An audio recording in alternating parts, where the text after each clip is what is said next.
एक व्यक्ति आया, बिहार के थे वो, हमसे आके बोले महाराज जी एक बात बताएं। मैंने बोलो। मैं जब नाम जप करता हूं, माला करता हूं, मैंने कहा, और माला करते करते अगर मैं आंख खोल के करूं तो ठीक है, आंख बंद करता हूं तो बड़ी गड़बड़ होती है। मैंने क्या होता है? बोले नहीं नहीं वो नहीं बताऊंगा। मैंने कहा बताओ। बोले नहीं नहीं वो नहीं बताऊंगा। मैंने कहा बताओ तो। बोले मैं जैसे ही आंख बंद करके नाम जप करता हूं तो मुझे वैश्याएं दिखती हैं। मैंने कहा भैया अब मैं क्या करूं, मुझे बताओ। मैंने कहा इसका मतलब क्या है? हाथ में साधन है, जीव पे साधन है, चित्त में साधन है। बुद्धि जानती है कि नाम जप चल रहा है, जीव जानती है कि नाम जप चल रहा है, हाथ को पता है कि नाम जप चल रहा है, लेकिन मन फिर भी विषय का चिंतन कर रहा है। इसका मतलब नाम से ज्यादा, ठाकुर जी से ज्यादा विषय का चिंतन पूर्व में बहुत किया गया है, इसलिए वो विषय बार बार प्रकट होता है। जिसका चिंतन हमने अतिशय मात्रा में किया होगा नेत्र बंद करने पर। और एक बात बोलूं, स्वप्न को ऐसे ही मत समझा कीजिए। ये रात्रि में दिखने वाले स्वप्न कई बार आपकी चित्त की स्थिति बताते हैं कि आपका चित्त कितना मैला है। इसलिए स्वप्न को भले ही मिथ्या बोला जाता है, पर शास्त्रों में कई जगह स्वप्न को आपकी चित्त की स्थिति का प्रमाण माना जाता है। कि आपकी चित्त की स्थिति आपको कैसे पता चले? स्वप्न से पता चलेगी, स्वप्न में क्या देखा। जिन लोगों को स्वप्न नहीं आते, या जिन लोगों को महीनों महीनों तक कुछ ऐसा कुछ विशेष आता नहीं स्वप्न में, बहुत अच्छी बात है। लेकिन साल भर निकल गया स्वप्न आता ही नहीं, ये भी अच्छी बात नहीं है। अगर व्यक्ति नाम जापक बनेगा, अगर व्यक्ति साधन करेगा, अगर व्यक्ति भक्ति मार्ग में आएगा, तो उसको सकारात्मक स्वप्नों का भी अनुभव होगा। कभी रज दिखेगी, कभी वैष्णव दिखेंगे, कभी वृंदावन की लीला दिखेगी, कभी ठाकुर जी की कोई मुकुट वंशी दिखेगी, कभी वृंदावन का यमुना पुलिन दिखेगा, कुछ तो अनुभव होगा। स्वप्न को मिथ्या मत समझा कीजिए। आपके चित्त की वह स्थिति जिससे आप सदा अपने आप को छुपाते हो, वो स्वप्न प्रकट करता है। ध्यायतो विषयाम पुंसः संगस्तेषुपजायते, संगात् संजायते कामः, कामः क्रोधोऽभिजायते, क्रोधात् भवति सम्मोहः, सम्मोहात् स्मृति विभ्रम, स्मृति भ्रंशात् बुद्धिनाशो, बुद्धिनाशात् प्रणश्यति। श्रीमद् भगवद गीता में भगवान कहते हैं, बोले व्यक्ति का पतन कहां से शुरू होता है? सबसे पहले व्यक्ति पाप के मार्ग में कब मुड़ता है? तब भगवान कहते हैं ध्यायतो विषयाम पुंस, विषय करे नहीं लेकिन सोच ले, उसका मनोरथ बना ले। जैसे अब मंच से कई विषय ऐसे बताए जाएंगे जो बताने योग्य हो, लेकिन आप लोग अपने मन से आकलन लगा लीजिएगा कि इससे भी गहरे गहरे विषय हैं जो हम चिंतन कर लेते हैं। अब जैसे हमने चिंतन कर लिया, आज मित्र का जन्मदिन है, रात्रि में वहां जाएंगे, वहां पे बैठेंगे। हम पीते तो कभी नहीं है, पर हमारे मित्रजन पिएंगे तो उनको देखेंगे। एक बार कहेगा तो नहीं पीऊंगा, 2 बार कहेगा तो नहीं पीऊंगा, तीसरी बार कहेगा तो कहूंगा ठीक है, थोड़ा चखूंगा, थोड़ा सा उसको चख के देखूंगा कैसा लगेगा, और फिर चख करके फिर मैं भी उसका अनुभव करूंगा, उससे क्या क्या अनुभव होगा। जैसे मेरे मित्रजन रात्रि में झूमते हैं, फिर मैं भी झूमूंगा। अब उसने वो विषय किया नहीं है, लेकिन उसका चिंतन कर लिया है। ठाकुर जी कहते हैं यहीं से विनाश शुरू होता है। भगवान कहते हैं वो भले ही विषय भोगने ना भी जाए, लेकिन विषय का चिंतन एक बार कर लिया, आज नहीं तो कल, कल नहीं तो परसों, परसों नहीं तो वर्षों बाद एक दिन वो उसको भोगेगा जरूर। इसलिए चिंतन से बचो बस। ध्यायतो विषयाम पुंसः संगस्तेषुपजायते, चिंतन किया गया विषय एक दिन आपको संग जरूर करा देगा। मतलब जो आपने सोचा है एक दिन वो आपके सामने प्रस्तुत होगा, और वो प्रस्तुत होगा नहीं, ठाकुर जी आपके लिए प्रस्तुत करेंगे। बोले अब देखता हूं तो इसको करता है कि नहीं। तूने कुछ साल पहले ऐसा चिंतन किया था, आज तेरे सामने योजना बन गई है, समय भी है, अवकाश भी है, वस्तु भी है, कोई देख भी नहीं रहा है, अब बता तू करेगा कि नहीं? ठाकुर जी कहते हैं एक बार चिंतन किया गया होगा तो जरूर विषय का भोग करेगा। संगस्तेषु उपजायते, और जैसे ही वो संग करता है सोचे हुए विषय का, भगवान कहते हैं उसके बाद क्या होता है? संगात संजायते कामः, फिर उसके अंदर काम और क्रोध इन दोनों का वर्धन होता है। एक बात बहुत ध्यान से सुनिएगा, किसी व्यक्ति के अंदर क्रोध और काम की मात्रा यदि बड़ी है, इसका मतलब उसका विषयी है। विषयी व्यक्ति का लक्षण क्या है? भोगी व्यक्ति का लक्षण क्या है? अत्यंत कामी और अत्यंत क्रोधी। अब इसमें एक बात बताएं आपको, लिखने योग्य बात है। शास्त्र आज्ञा करते हैं कि काम विषय ऐसा है कि व्यक्ति उसको प्रकट नहीं होने देता, पता नहीं चलने देता सबको कि उसके चित्त में काम विषय है, लेकिन काम का ही भैलू पिया है, काम का ही रूप मखोटा पहन करके क्रोध आता है।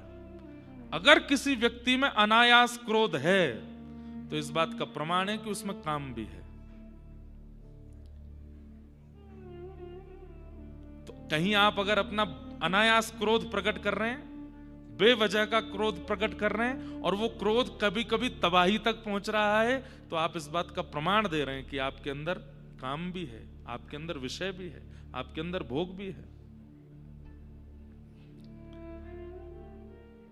देखिए, विषय का चिंतन, वो चिंतन एक दिन भोग के लिए ले जाता है, और जैसे ही भोग करेंगे तो फिर क्या होगा? उस भोग को करने की और इच्छा होगी, और जब वो पुनः भोग करने को नहीं मिलेगा, क्रोध हो भी जायते, फिर वो काम और क्रोध के रूप में प्रकट होगा। क्रोधात् भवति सम्मोह, और फिर क्रोध क्या करेगा? चित्त में मोह प्रकट कर देगा। और सम्मोहात स्मृति विभ्रम। अच्छा, मोह सम्मोह का मतलब क्या है? ठाकुर जी को छोड़ के संसार के किसी विषयी व्यक्ति को आप सोचेंगे यही है मेरा सर्वस्व, यही है मेरा जीवन, यही है मेरा प्राण, ये नहीं तो कुछ नहीं, ये है तो सब कुछ है।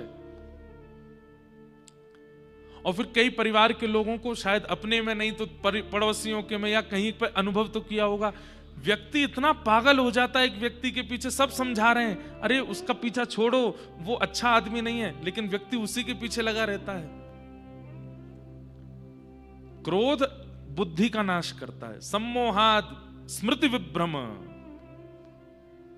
फिर अच्छी बातें अच्छी नहीं लगती, फिर क्या होता है? अच्छा बताने वाला व्यक्ति शत्रु लगता है।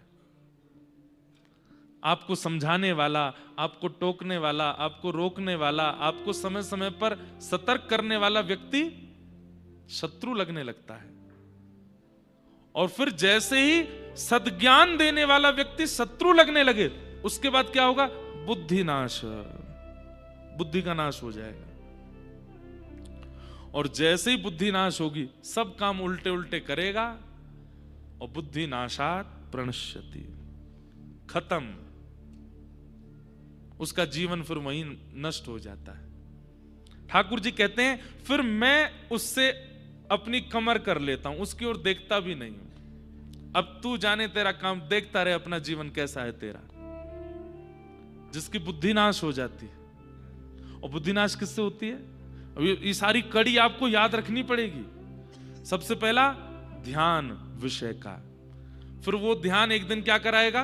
भोग विषय का। भोग क्या कराएगा? चित्त में काम प्रकट कराएगा। काम आएगा, साथ में क्रोध आएगा, क्रोध से सम्मोह आएगा, सम्मोह से सम्मोहात स्मृति विभ्रम, स्मृति विभ्रम हो जाएगी।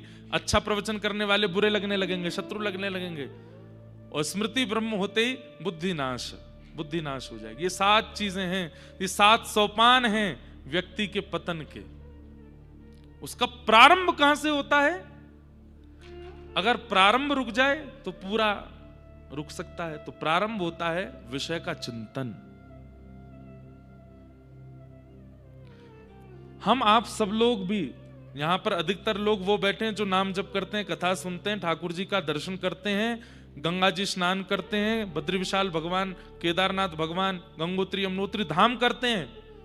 हम लोग विषय भोगते नहीं हैं, पर हम आप सब लोगों के चित्त में विषय का चिंतन चलता जरूर है। भजन का फल उसी दिन मानिए जिस दिन विषय का चिंतन समाप्त हो जाए। कब तक भजन कीजिए, कब तक नाम जप कीजिए, कब तक गुरु मंत्र कीजिए, जब तक विषय का चिंतन ही नष्ट ना हो रहा हो चित्त से। आज चित्त में मन में आ गया कि मुझे ऐसा करना है, आपको घबराहट होने लगनी चाहिए। हे बद्री विशाल भगवान, मेरे मन में ये चिंतन आया क्यों? हम करते नहीं है भले ही, लेकिन चिंतन ही तो नाश के लिए ले जाता है। जिस दिन चिंतन बंद हो जाए विषय का, उस दिन समझिए कि अब भजन लग रहा है, अब भजन हो रहा है, अब विषय का चिंतन नहीं होता। अरे एक स्थिति ऐसी आई कि आपके सामने विषय हो रहा होगा, आपके सामने भोग भोगा जा रहा होगा, और देख करके भी आपका मन मलिन नहीं होगा। अजामिल उपाख्यान आता भागवत में। अजामिल की कथा में क्या हुआ था? अजामिल पंडित था, अजामिल ब्राह्मण था, अजामिल हमारे आपके तरह वेदज्ञ था, तीर्थ यात्रा करने वाला था, बहुत सुधरा हुआ व्यक्ति था अजामिल। लेकिन एक दिन विषय का दर्शन कर लिया, वहीं से अजामिल, पंडित से अजामिल राक्षस बन गया। भजन का फल भगवत प्राप्ति बाद का है, बहुत बाद में जाकर के भगवत प्राप्ति है। भजन का फल सबसे पहले विषय के चिंतन का नाश, विषय का चिंतन ना हो। अच्छा, इसमें दो चीज कर सकते हो आप, मैं आपको बताऊं। पहला, हंस भगवान उत्तर क्या दे रहे हैं वो अभी हम सुनेंगे, उससे पहले मेरा भाव सुन लीजिए। नाम आश्रय करते रहो, पर नाम आश्रय करते करते करते करते भी विषय चिंतन हो सकता है, तो दूसरा काम क्या रखो, अपने आप को अत्यंत व्यस्त कर लो। समय ही नहीं है आपके पास में कुछ सोचने का। सुबह क्या कर रहे हैं, वो ठाकुर जी की सेवा है। मध्याह्न में क्या कर रहे हैं, बोले अभी रामायण जी का पाठ है। रात्रि में क्या, भागवत जी पढ़नी है। वो अर्धरात्रि में क्या कर रहे हैं, बोले अभी तो कथा सुन रहे हैं, अब सोएंगे। मतलब केवल सोने के लिए जाते हैं, बाकी पूरे दिन आप अपने मन को कुछ और करने ही नहीं देते हैं, व्यस्त रखते हैं ठाकुर जी के संबंध में। तब उस मन में विषय का चिंतन नहीं होगा। लेकिन भगवान हंस इसका उत्तर क्या देते हैं? ये प्रश्न किया है सनकादि ऋषियों ने कि चित्त में इतना विषय चिंतन क्यों होता है, और बड़े बड़े गुणी जन जो भगवान को प्राप्त कर लेते हैं, क्या उनके चित्त में कभी विषय चिंतन नहीं होता? हम ये पूछना चाहते हैं। जिनको भगवान मिल गए हैं, क्या उनके चित्त में कभी विषय चिंतन नहीं होता? और नहीं होता तो क्यों नहीं होता, ये हमें बताओ। क्योंकि हमने तो मन को देख लिया, ये मन बिना विषय का चिंतन किए रहता नहीं है। ये मन बड़ा चंचल है, कैसे तेरा भजन करूं।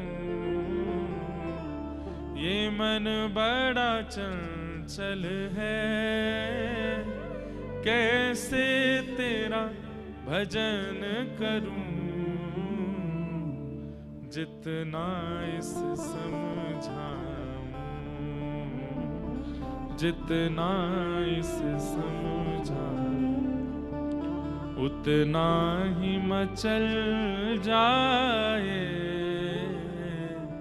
राधे तेरे चरणों की। गर धूल जो मिल जाए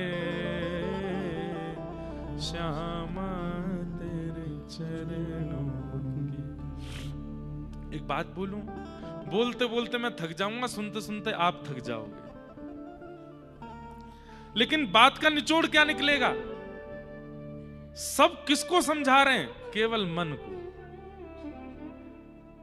भाई, आंख सुधर जाती है, कान सुधर जाते हैं, हाथ सुधर जाते हैं, पैर सुधर जाते हैं, जीभ सुधर जाती है, नाक सुधर जाती है, त्वचा सुधर जाती है, लेकिन मन नहीं सुधरा तो फिर से सब बिगड़ जाएंगे।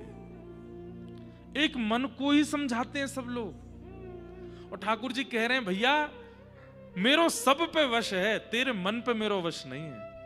वाकई नहीं तो तोय मोकू अपने मन पे बैठानो पड़ेगा। जैसे ही घर करके मैं तेरे मन पे बैठ जाऊंगा, मैं तेरे मन को अधिपति बन गयो, मैं तेरे मन को स्वामी बन गयो, तेरो मन कहीं नहीं भटकेगा।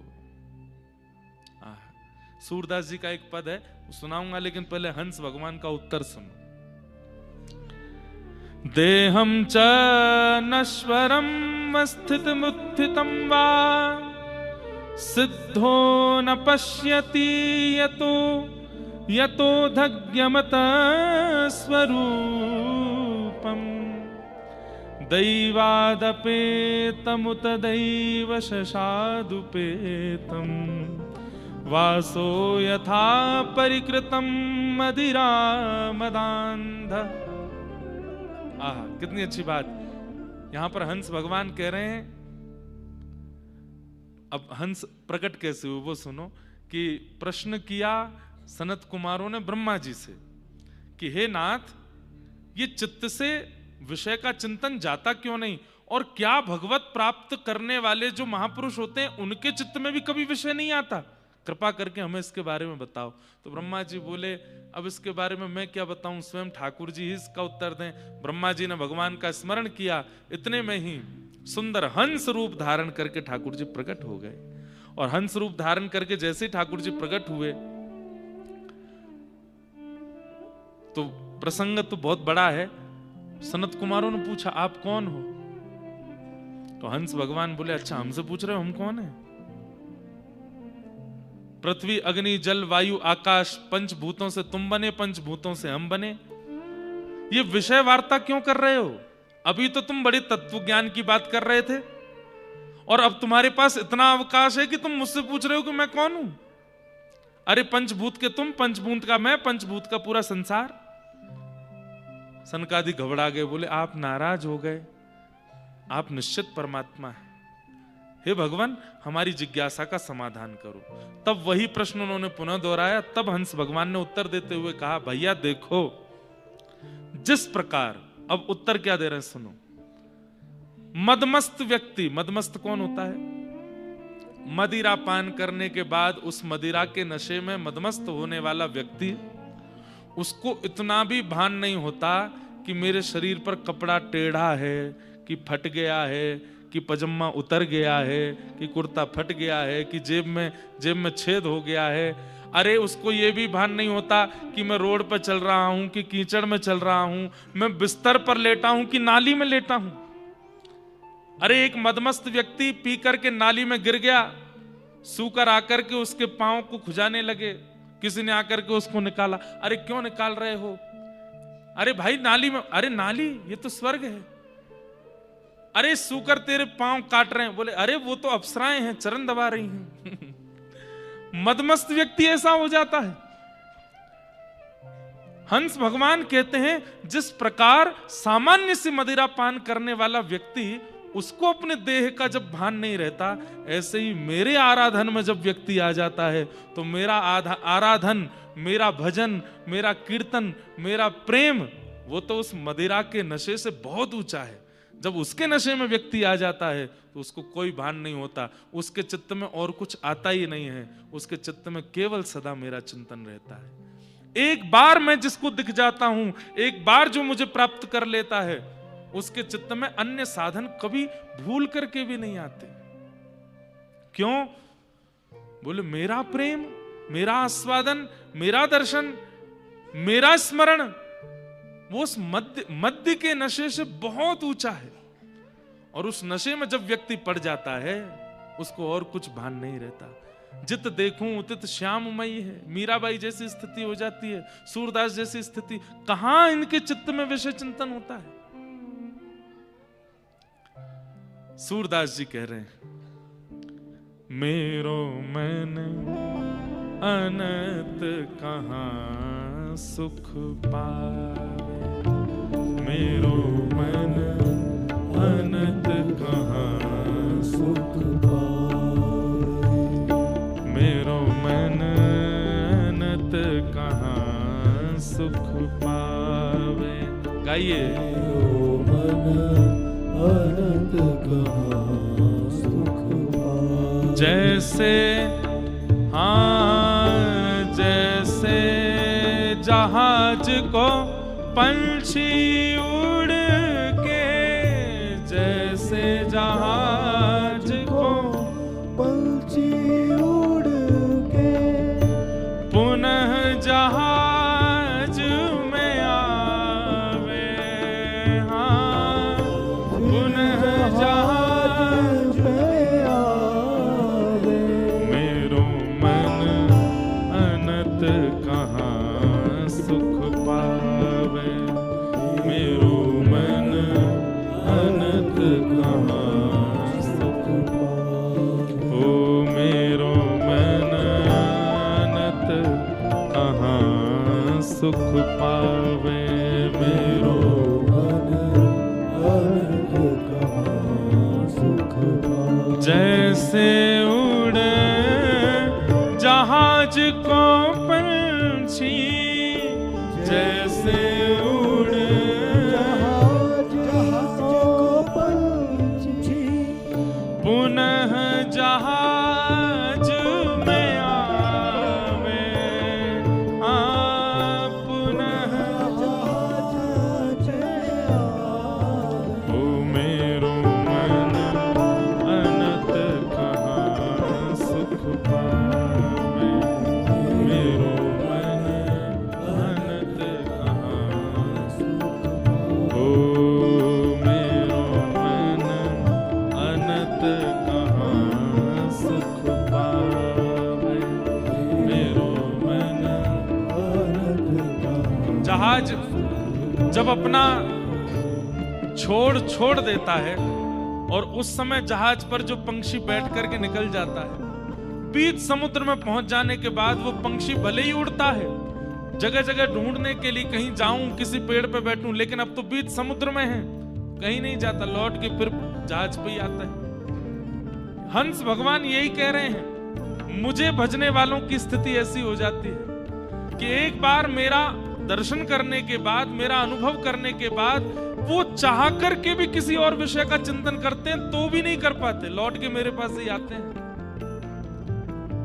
हमारी स्थिति ऐसी बनी नहीं है, हम बद्री विशाल भगवान के चरणों में आ गए, लेकिन अभी अगर हमको कोई प्रलोभन दे दे विषय का, हम उसको भोग लेंगे। जैसे वही बात है ना, कहां जाएगी पतंग तेरे हाथ में है डोर। अभी हमारी डोर ठाकुर जी ने पकड़ी नहीं है, हम कहीं भी चले जाते हैं, कहीं भी भटक जाते हैं, लेकिन ठाकुर जी कहते हैं जिसने एक बार मेरा आस्वादन कर लिया वो कहीं भी दौड़ के चला जाए, लौट के मेरे पास ही आएगा। कमल नैन को छाड़ महात्म, कमल नैन को,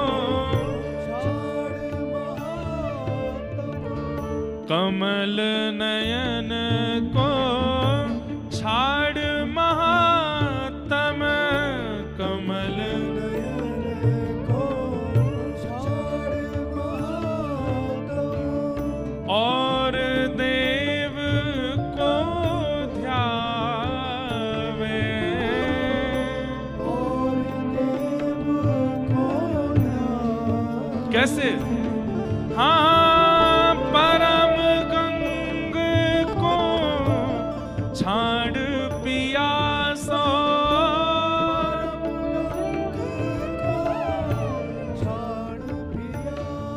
हे परम गंग को छाड़ पियासो,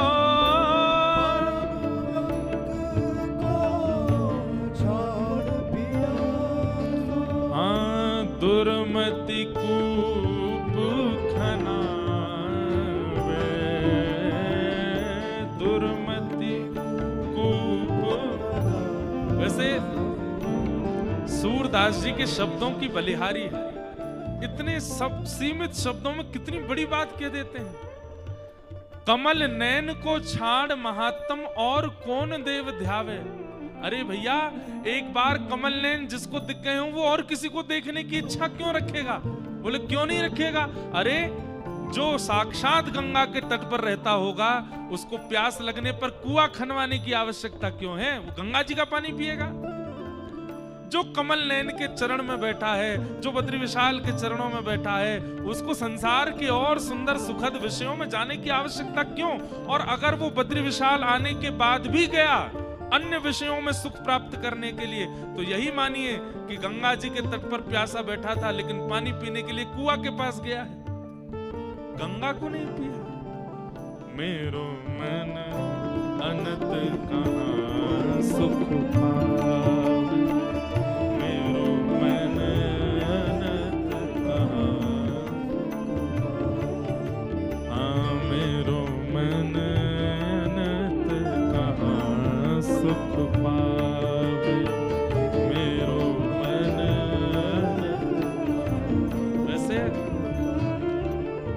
बंधुओं, पद हम भी लिखते हैं, पद और भी लोग लिखते हैं, कई रचनाएं करने का मैंने भी प्रयास किया है, परंतु इनकी रचना से पता चलता है कि ये भगवत प्राप्त हो चुके हैं। मीराबाई की रचनाओं से पता चलता है कि भगवत प्राप्त हो चुकी हैं, क्योंकि रचना में समस्त वेद सार ऐसे उड़ेल दिए हैं छोटे छोटे शब्दों में।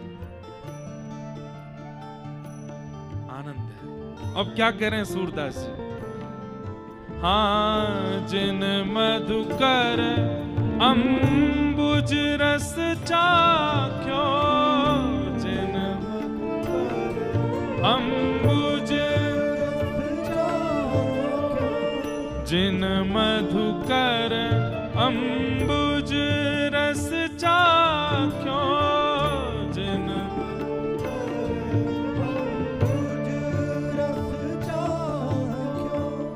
क्यों करील फल खावे,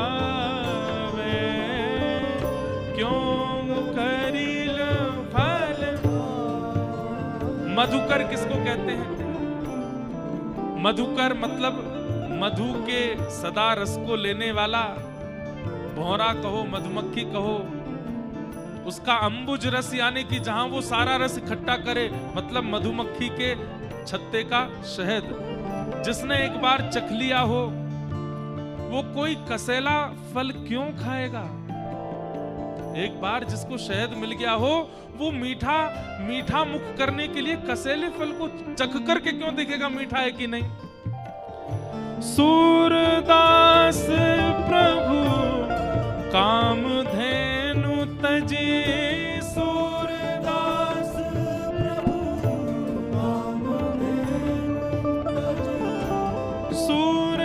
सूरदास प्रभु कामधेनु तजी,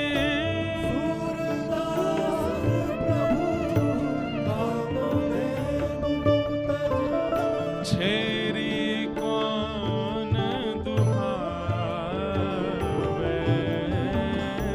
छेरी कौन।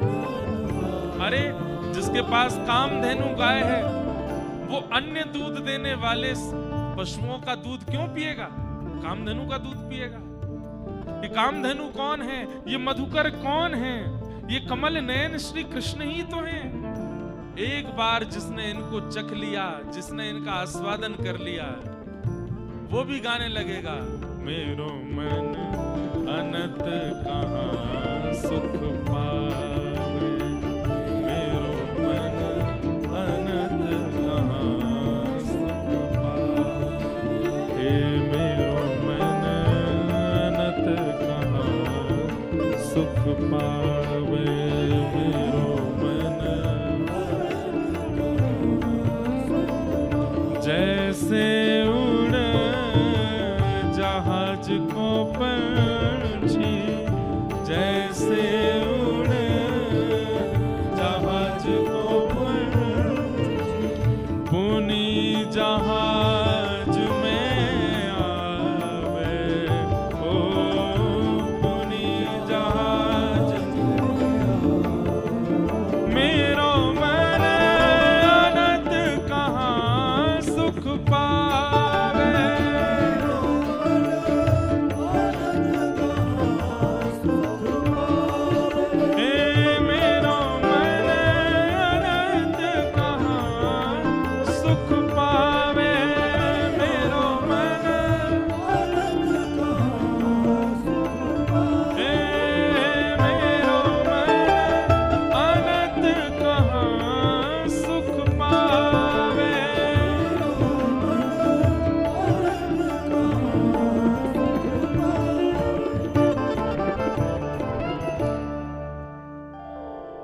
हे सनकादियों, तुम्हारा जो ये चिंतन है कि चित्त से कभी विषय का चिंतन निकलता ही नहीं है। वास्तव में कौआ जब मटके में जाकर के कंकड़ डालता है तो जल स्तर भले ही बहुत नीचे होता है, लेकिन धीरे धीरे धीरे धीरे ऊपर आने लगता है। और यदि वो कंकड़ डालना बंद ना करे तो स्थिति ये होगी कि वो जल निकल करके बाहर अपने आप आएगा। चित्त एक मटका है, ऐसा हो ही नहीं सकता कि इससे विषयों का चिंतन निकले ना। ज्ञान के, भक्ति के, वैराग्य के और सद्गुरु वचनों के कंकड़ डालने पड़ेंगे। नित्य प्रति नित्य डालते रहेंगे। एक दिन ऐसा होगा कि विषय चिंतन, थोड़ा समय तो दीजिए। एक तो आजकल एक नया हो गया है, अब दीक्षा लेते हैं, युवा बालक लेते हैं, आते हैं, वो 2 महीना बाद कभी मिलेंगे। अब 2 महीना तो मैं दीक्षा देते हुए, अभी मिलने 10-15 दिन में ही मिल जाते। महाराज जी ध्यान में ठाकुर जी तो आते हैं, पर मिलेंगे कब? अरे मैंने कि 2 महीना में मिल जाए, नेक तो समय दे भैया। कछु तो नेक, थोड़ा तो आपने 26-27 साल संसार को दे लिए, ठाकुर जी तो 2 महीना में ही चाहिए। आप किस समय गुरु आश्रित लेते हैं अपनी आयु गिनिएगा, और उतनी आयु तो भूल जाइए, केवल भजन करिए।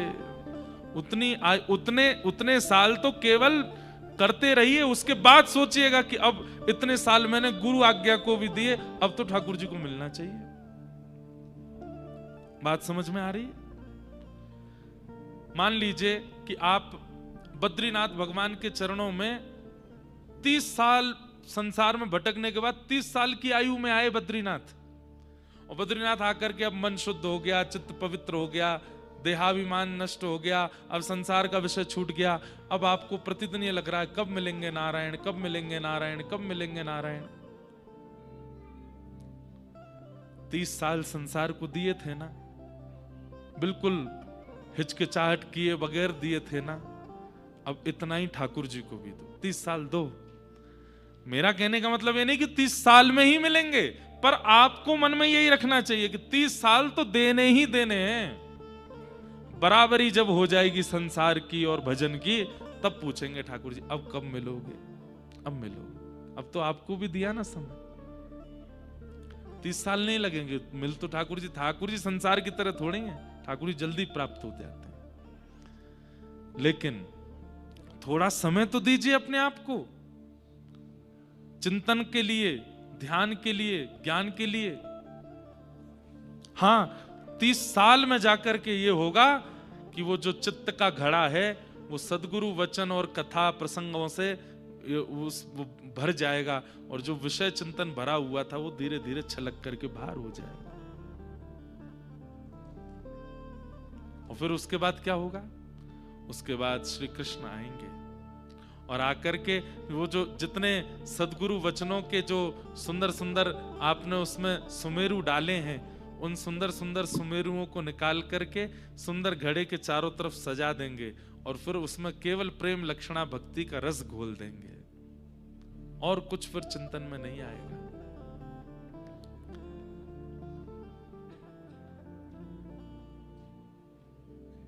हंस भगवान के सुंदर अवतरण की कथा भगवान ने बताई। इसके बाद अब प्रसंग बहुत बड़ा है, कृष्ण उद्धव संवाद। हमने सोचा कि अगर इतना विस्तार करेंगे तो फिर सुंदर सुंदर और प्रसंग वो नहीं हो पाएंगे, तो इसलिए हम सूक्ष्म में बता दें। फिर भगवान ने ध्यान की विधि बताई, ध्यान कैसे लगाना चाहिए, ध्यान करने की विधि क्या होती है, भगवान ने उद्धव को समझाया। अष्टांग योग कपिल भगवान बता चुके हैं, उसी का ही वृहद स्वरूप यहां पर भगवान कृष्ण ने उद्धव जी को समझाया। ध्यान की विधि क्या है? तत्पश्चात भगवान ने एक अद्भुत बात बताई। भगवान कहते हैं, उद्धव, जब व्यक्ति इंद्रिय, 3 चीजों को ध्यान रखिएगा, इंद्रिय, मन और प्राण, इन पर जब अपना वश कर लेता है। आज प्राण हमारे वश में नहीं है, प्राण जब चाहेंगे तब निकल सकते हैं, जब इच्छा हो जाएगी तब जा सकते हैं। पर ठाकुर जी बोले मन एकाग्र करने से उद्धव यह भी हो जाएगा कि प्राण भी तुम्हारे वश में, जब तुम चाहोगे तब प्राण जाएंगे। भीष्म पितामह के गए। भीष्म पितामह ने विचार कर लिया कि जब तक श्याम सुंदर मेरे सामने आकर के खड़े नहीं हो जाएंगे और ऐसी स्थिति नहीं बन जाएगी ना वो हिले ना मैं हिलूं, तब तक मेरे प्राण नहीं जाने चाहिए। और वही बना। बाणों की सैया पर भीष्म पितामह, ठाकुर जी सामने खड़े, तब प्राण गए। कैसे कैसे आचार्य हुए। आज भी हमारे भारत में ऐसे कई महापुरुष हुए जिन्होंने पूर्व में ही बता दिया कि मेरे प्राण इस तिथि में इस काल में जाएंगे। व्यवस्था देख लो। भगवान कहते हैं मन एकाग्र करने से उद्धव मेरी प्राप्ति होती है, यह तो है ही, और क्या क्या होता है। तब सबसे पहले भगवान कहते हैं कि प्राण वश में हो जाते हैं। आप नहीं चाहोगे तो मृत्यु देवी बाहर खड़ी रहेगी, आपके प्राण ले नहीं सकती। और दूसरा, इंद्रियां वश में हो जाती हैं। इंद्रियां और प्राण ये दोनों वश में हो गए, मन वश में हो गया, ये तीनों वश में हो गए। तब उद्धव व्यक्ति को क्या अनुभव होगा? 18 प्रकार की सिद्धियां उसके सामने खड़ी हो जाएंगी। उसको कोई साधन करने की आवश्यकता नहीं होगी। अब लोग बाग तंत्र मंत्र करते हैं, तंत्र मंत्र करने के बाद उनको सिद्धियां आती हैं, और सिद्धियां आने के बाद वो फिर कभी किसी का कुछ बता देते हैं कि कहीं किसी की कोई सिद्धि होती है, किसी की कोई सिद्धि होती है। मीराबाई ने कोई तंत्र मंत्र नहीं किया। अकबर रूप बदल करके आया, मीराबाई कीर्तन कर रही थी।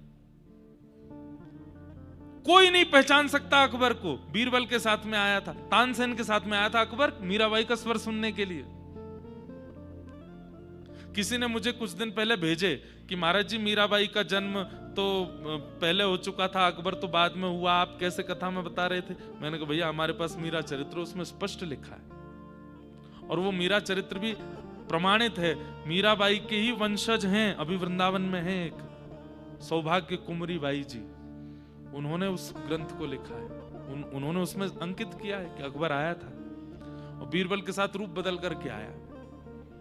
तो कहते हैं कि मीराबाई बैठी बैठी केवल ऐसे एक बार सब सत्संगियों को देख लेती थी कि सब सत्संगी कैसे, सबकी ओर जैसी नजर घुमा करके देखा तो मीराबाई इतने में ही एक दृष्टि में ही पहचान गई कि ये सत्संगी नहीं है, और ये जिस रूप में आया ये इसका रूप भी नहीं है।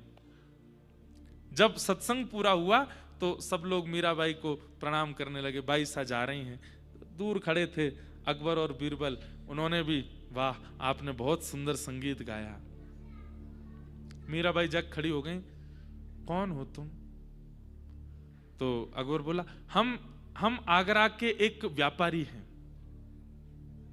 नहीं। अरे सच में हम आगरा के एक व्यापारी? बोले नहीं। अपने वास्तविक रूप बताओ कौन हो, मैं किसी से कुछ कहूंगी थोड़े।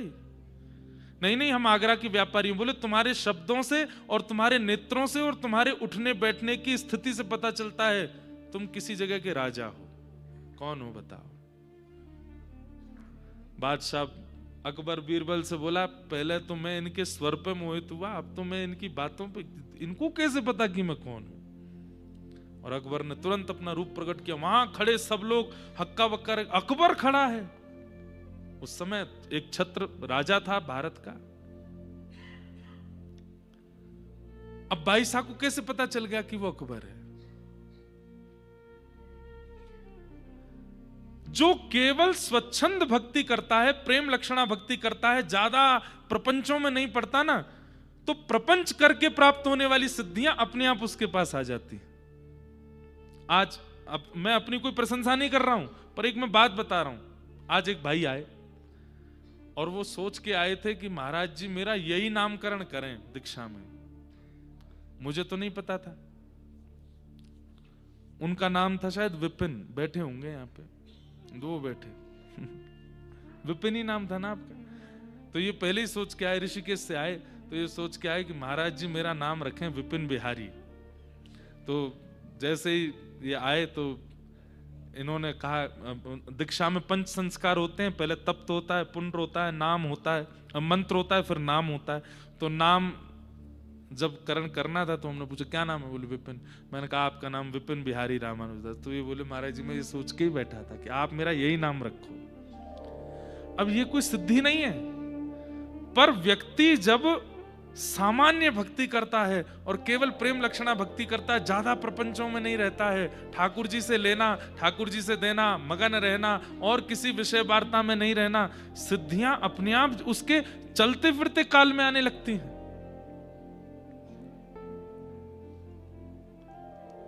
भगवान यहां पर यह बात उद्धव को समझा रहे हैं। उद्धव 18 प्रकार की सिद्धियां हैं और प्रत्येक सिद्धि को प्राप्त करने के लिए क्या क्या करना पड़ता है उसका सारा नियम बताया भगवान ने। अहिमा नाम की एक सिद्धि होती है, महिमा नाम की सिद्धि होती है, लघिमा नाम की सिद्धि होती है, प्राप्ति नाम की सिद्धि होती है, प्राकाम्य नाम की सिद्धि होती है, ईरिता नाम की सिद्धि होती है, वसिता नाम की सिद्धि होती है, कामावशायिता नाम की सिद्धि होती है। भगवान कहते हैं सारी सिद्धियां मेरे रूम कोपों में हैं, मेरे रोयों में हैं। मुझसे कोई मांगता है तो मैं उसे दे देता हूं।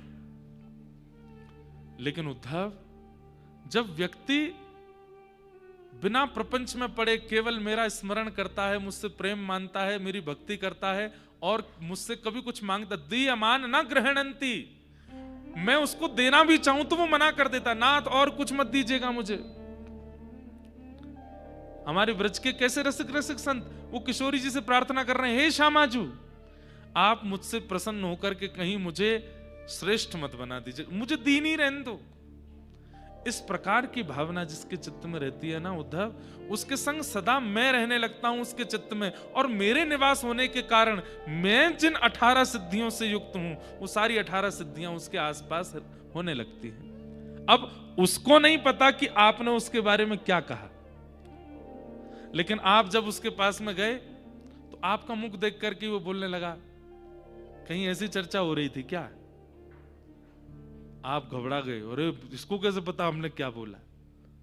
उसको किसी ने बताया नहीं है, उसके पास सिद्धि नहीं, पर स्वाभाविक उसकी वाणी में और उसके विषयों में ऐसी सिद्धि आ जाती है कि सब होने लगता है। भूत भविष्य वर्तमान देखने लगते हैं लोग। गोस्वामी तुलसीदास जी को दिखने लगता था, सूरदास जी को तो बिना नेत्रों के अनुभव होने लगता था।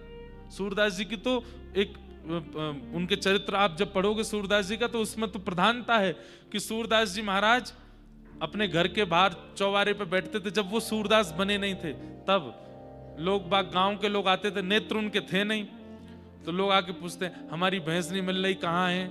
सूरदास जी बोलते पीछे गांव में जाओ, 4 किलोमीटर बाद एक पोखर है, वहां पर पानी पी रही है, जाओ ले आओ।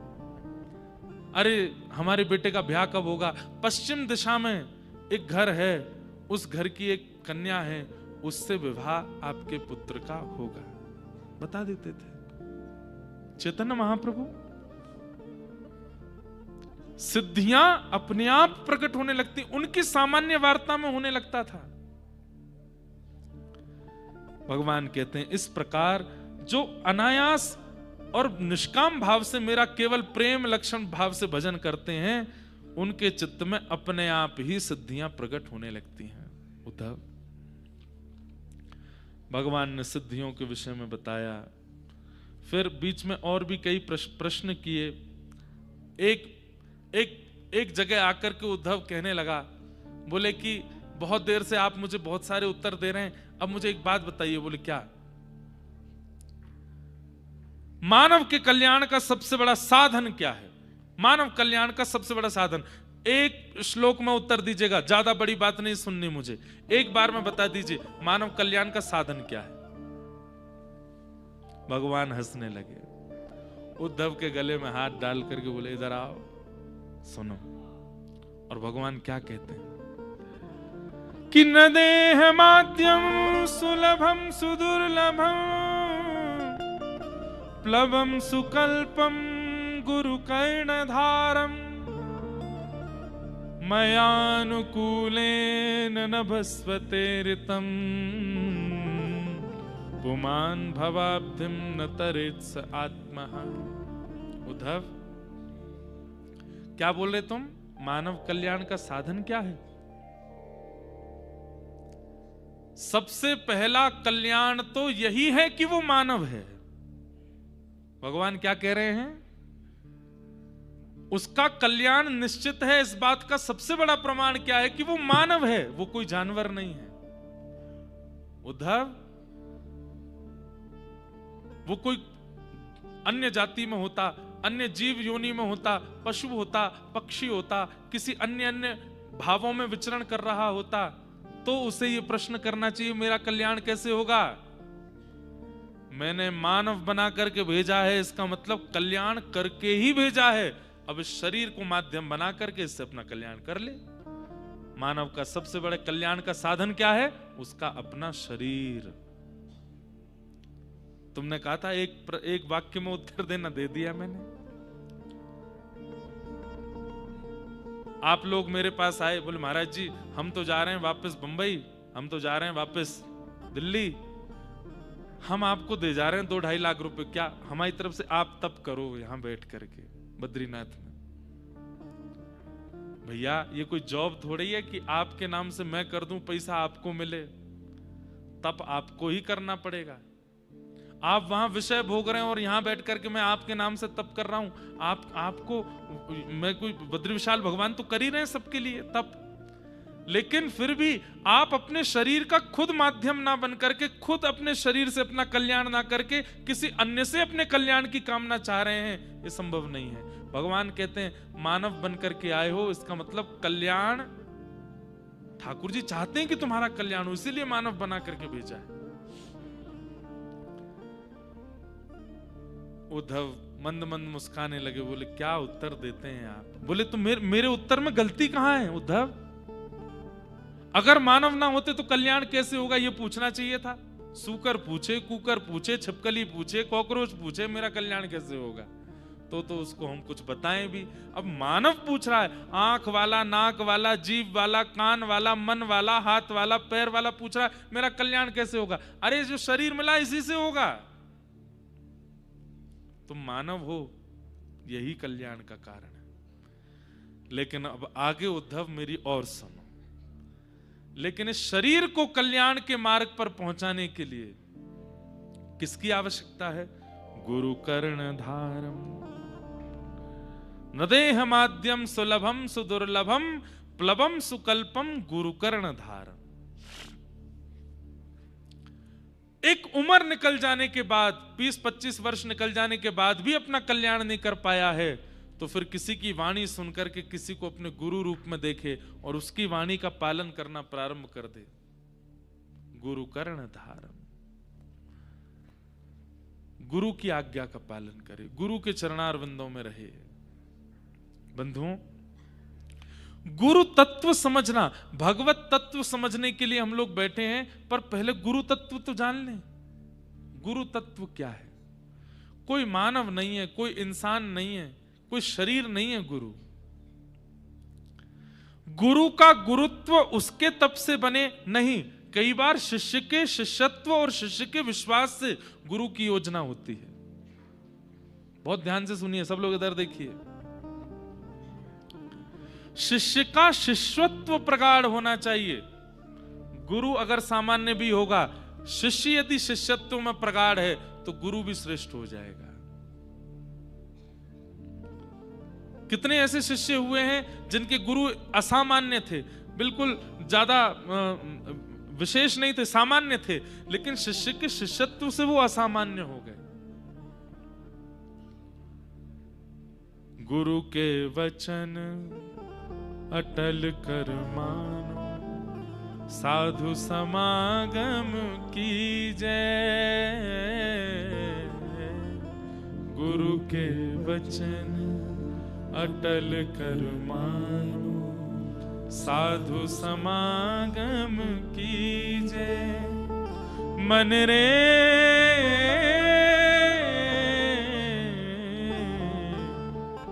कृष्ण नाम कह लीजे, राम नाम कह लीजे। ओ मन रे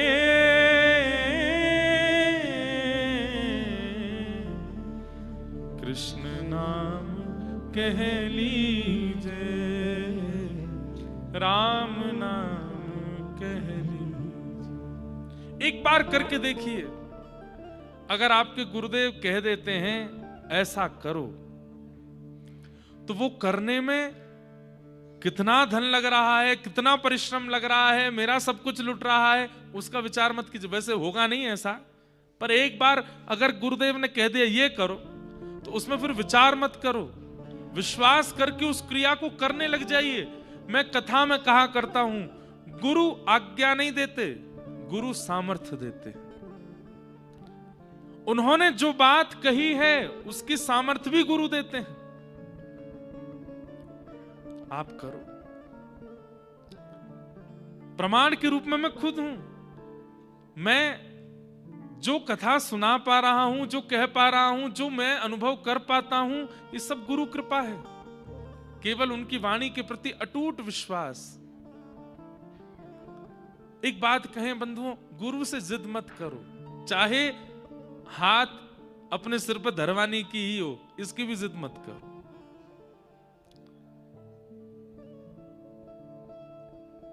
गुरु जब निकले, कभी बस प्रार्थना करो, कभी अपने आप ही ऐसी कृपा हो, ये खुद ही स्पर्श करके चले जाए, ये खुद ही मेरी ओर देख के चले जाए, ये खुद ही मुझ पर कृपा करके चले जाए।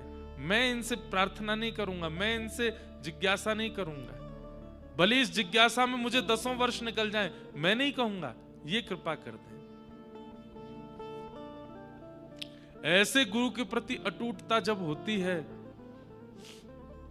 तो गुरु अगर भगवान ने कहा पहला कल्याण का साधन मैंने दे के भेजा है शरीर, फिर भी नहीं कर पा रहे हो, तो फिर गुरु लाओ जीवन में, गुरु कर्ण धारण।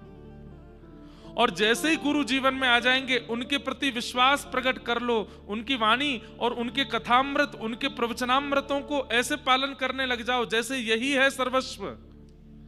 भगवान कहते हैं उसके बाद क्या होगा? बोले चमत्कार देखोगे। बोले क्या? मयानुकूलेन न भस्वते ऋतम, मैं सारी अनुकूलताएं प्रकट करता चला जाता हूं। पुमान भवाब्धिम न तरेत स आत्मा।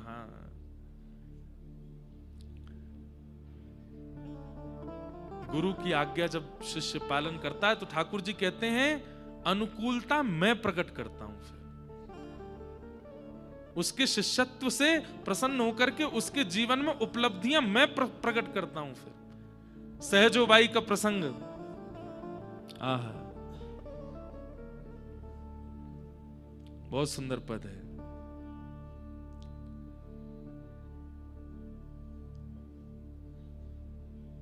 राम ना बिसारू, शब्द सुनिएगा सहजोबाई। राम ना गुरु ना बिसारू, मैं राम तज डारू।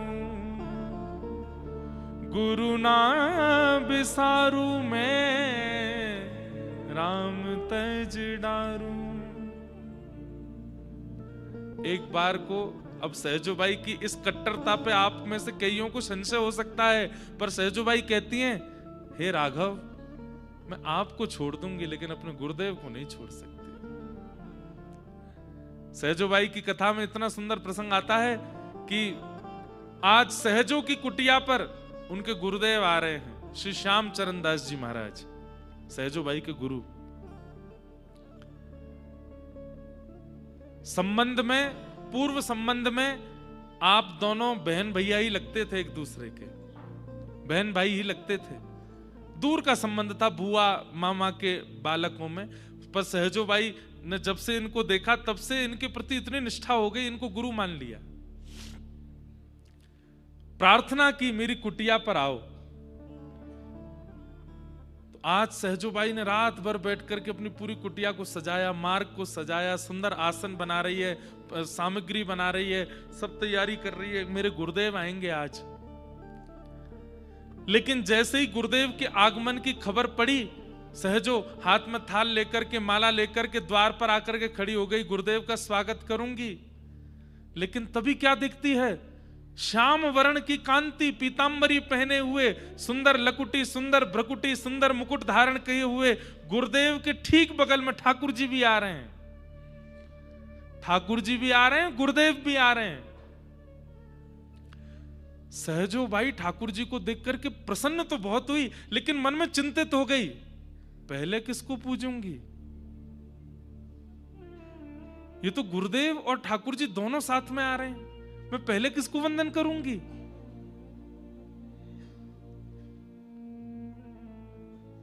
जब सहजोबाई का ये प्रसंग मैंने पहली बार सुना तो मैंने अपने आप से पूछा, सहजोबाई की जगह अगर मैं होता, मेरे गुरुदेव आ रहे होते और गुरुदेव के ठीक बगल में ठाकुर जी भी आ रहे होते, मैं क्या करता? तो मैंने अपने आप से जब पूछा तो उत्तर मिला, मैं गुरुदेव के चरणों में प्रार्थना करता, हे गुरुदेव, आपकी कृपा से ठाकुर जी भी आए हैं, आप भी आए हैं, मैं अकेला पूजन क्यों करूं ठाकुर जी का? आपके सहित पूजन करूंगा, आप भी पूजन करो।